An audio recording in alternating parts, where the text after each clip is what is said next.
Tēnā rā tātou te whānau, ko Wairaka tikira tōku ingoa, he uri tēnei no Ngāti Awa, Ngāti Parau, Ngāti Ranginui. Tēnā tātou te whānau, ko Justine ahau, ko ngai te rangi me Ngāti Ranginui o ku iwi no tauranga moana ahau. Ko kei konei māua e whakanui ana i ngā whakaaro o te tai rangatahi ki te tai pakeke.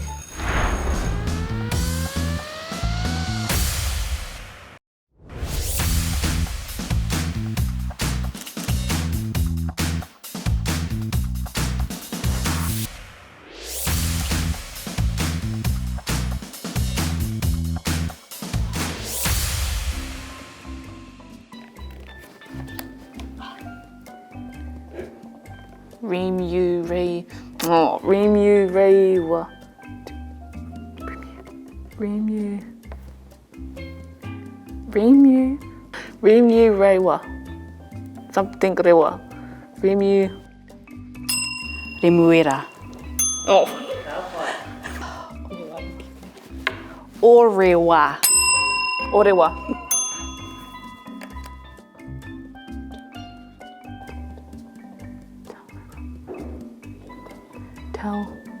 Taurira. Taurira. Taurira. Taurira. Tarawira. Oh. Ohaku. Ohakune. Ohaku. Rau. Remu. Rau Remu. Rau Remu. Oh. Raurimu. Raurimu. Whangamita. Whangamata.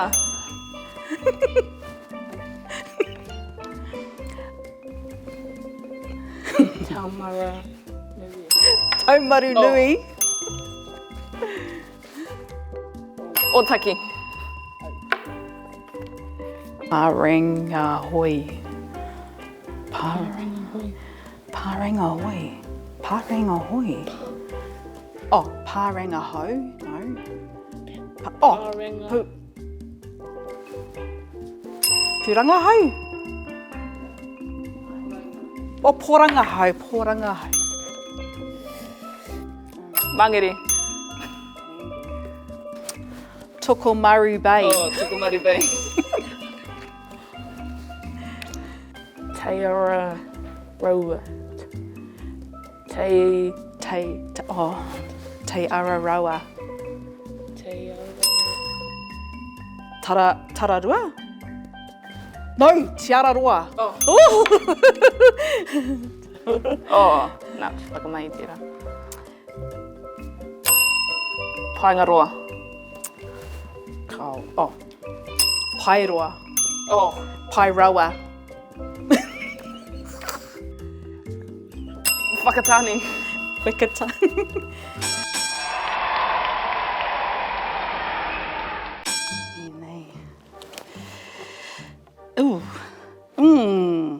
He tangata kōrero rukahu tēnei, me tētahi tangata kore mōhio. Koena.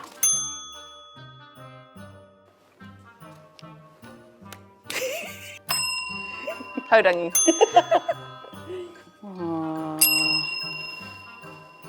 Kōrero ki te ringa, kaua e ngau tuara. Tēnei.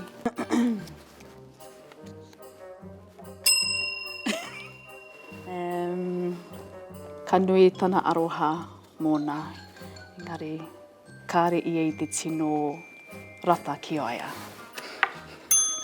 Kia ora, tēnā koe.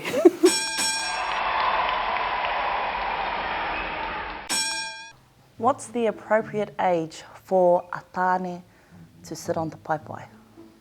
So, kare he take o te pakeke o te tāne, engari, me he mea katae ia ki tōna ke taumaha o te ao Māori, o tōna ke mātauranga, tēnā pea, ka tae e ia ki te ronga taumata o te paipai tapu.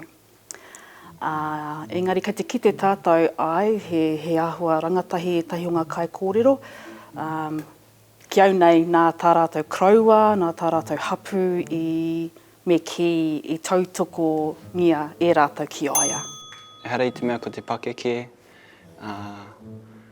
e whiri ai mēnā he pai mōna te tū, ki oku nei whakaro, mā tōna mā tauranga, me te pakari o tōna tū. Anō hoki ko te whakaitanga o ōna pakeke o ngā Kaumātua kei te pai. Ki te kia tū rātou, e pai ana mō ngā tamaiti te tū. Tērā pēr e kite ana rātou i te kei aia ngā pūkinga, te mātauranga, ki tērā nohonga. Kare e tino pakeke. Koe rā oku whakaro. Whakahuatia e toru ngā mea ka ki mai tō māma ki a koe. Haere mai, tikina tērā mea, kia tere.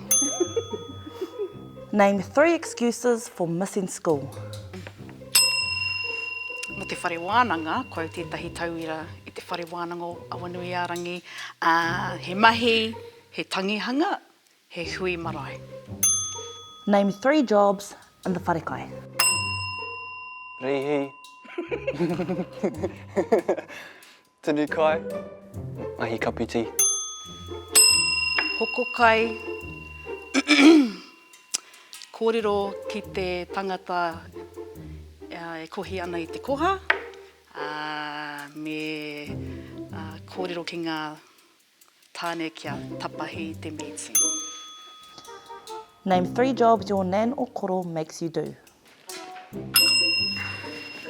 Hāre ki te ruku, hāre ki te whāngai ngā puaka, me hopu nge te hoiho. Name 3 reasons why you can't get to sleep at night in the wharenui. Nā te tangata ngongoro, Nā tau e pātero ana. Te omo mahare o ngā tamariki, i roto te wharenui. Name 3 things you aren't allowed to do.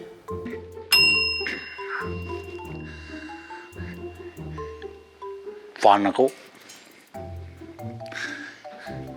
te mahi pūremu, te peke i te taiapai i ngā pō.